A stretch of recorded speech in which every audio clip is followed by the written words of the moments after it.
Saint Benedict, abbot, 480 to 547. Saint Benedict was born in Nursia in the year 480 into a noble and wealthy family. As a child, his parents arranged for him to be educated locally so that he could remain close to the family, allowing them to guide his character and instill virtue from a young age. At the age of 14, he was sent to Rome to further his studies. However, the moral decay and indulgent lifestyle of the city deeply troubled him. In order to protect the purity of his soul, Benedict made a radical decision. He left Rome in secret, seeking a life of solitude, prayer, and closeness to God. The Lord blessed this desire, leading him to a desolate wilderness about 40 miles outside the city.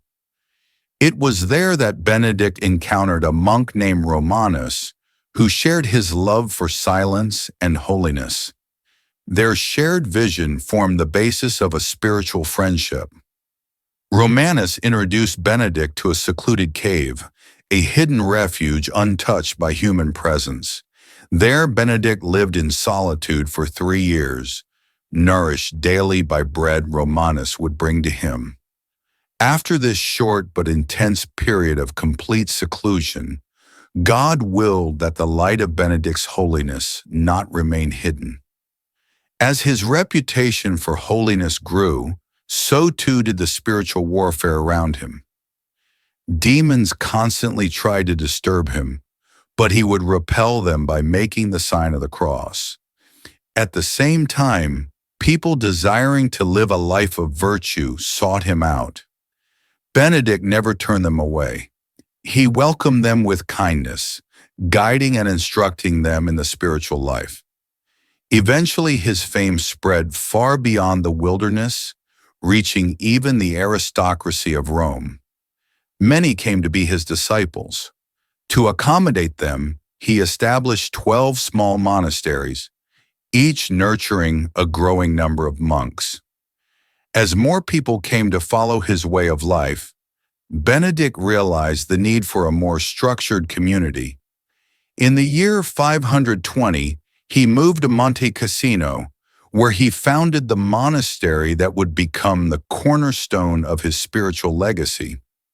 There he composed a monastic rule, a clear and balanced guide to monastic living, now known as the Rule of Saint Benedict. This rule, widely embraced throughout Europe, earned him the title Father of Western Monasticism. Today, the spiritual family of Benedict can be found all over the world. His monks live according to 3 foundational pillars: prayer, study, and manual labor. Daily, they devote themselves to prayer, to deep reflection on God's Word, and to physical work to support their community. Benedict passed away on March 21st, 547. From the late 8th century onward, however, the Church has commemorated him on July 11th. On October 24, 1964, Pope Paul VI, through the apostolic letter Passus Nuntius, Messenger of Peace, declared Saint Benedict patron of all Europe. After his death, Benedict's disciples laid his body to rest beside that of his sister, Saint Scholastica, in a tomb he had prepared for himself beneath the altar of Saint John the Baptist. Though his earthly journey ended, the legacy he left behind continues to inspire generations. His rule became an immortal text that nourished countless souls and served as a spiritual compass for those seeking holiness. The flourishing of the Benedictine order across 5 continents stands as a sign of God's blessing on the holy work of this great saint. The path to sainthood. Saint Benedict's life was entirely centered on pleasing God. According to Pope Gregory the Great, who wrote about him in the Dialogues, Benedict was a man of God whose unique vocation lay in seeking to please God alone. His life was a constant, faithful practice of theological virtues. Everything he did pointed back to the Lord. Historian Daniel Rops noted that Benedict's true self was best captured in his rule, which he not only wrote but fully lived. His instructions were born of lived experience and deep faith. To Benedict, the monastery was a school for the service of the Lord, where every object, even the smallest tool, was treated as sacred. He instructed that in all things, God should be glorified. Among the daily duties of a monk, none was to be held in greater esteem than the divine office, the communal prayer of the Church. Yet Benedict also saw Christ in everyone, in the abbot, in guests, especially the poor, and in the sick. The monk's vocation, then, was to find Christ everywhere and serve him always. One day during a terrible famine in Italy around the year 539, the monastery's granaries were nearly empty. Only 5 loaves of bread remained to feed hundreds. When the monks grew anxious, Benedict gently reproached them for their lack of faith. "Why are you so troubled?" he asked. "If we have little today, we will have more than enough tomorrow." The next morning, 200 sacks of flour were found delivered to the monastery by unknown hands, in answer to Benedict's faith-filled prayer. The monks gave thanks to God, and from then on they never again worried about scarcity, even in times of drought or famine.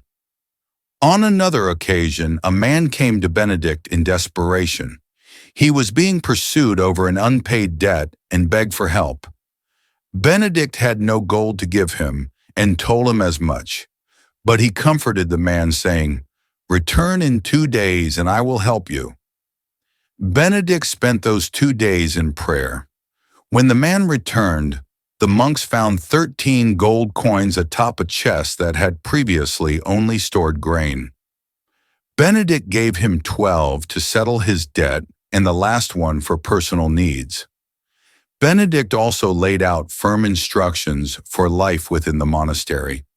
He called the monks to show deep respect for one another, to bear each other's weaknesses with patience, and to be obedient to one another.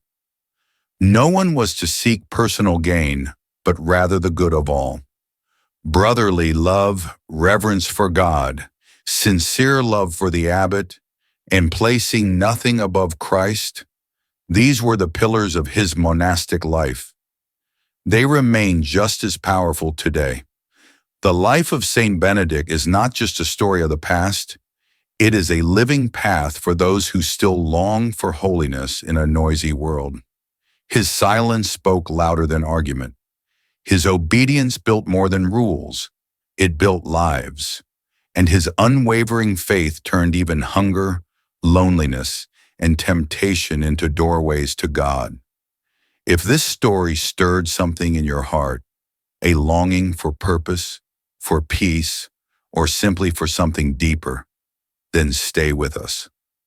Subscribe to this channel, and together we'll keep walking through the hidden corners of history where saints lived, struggled, and rose.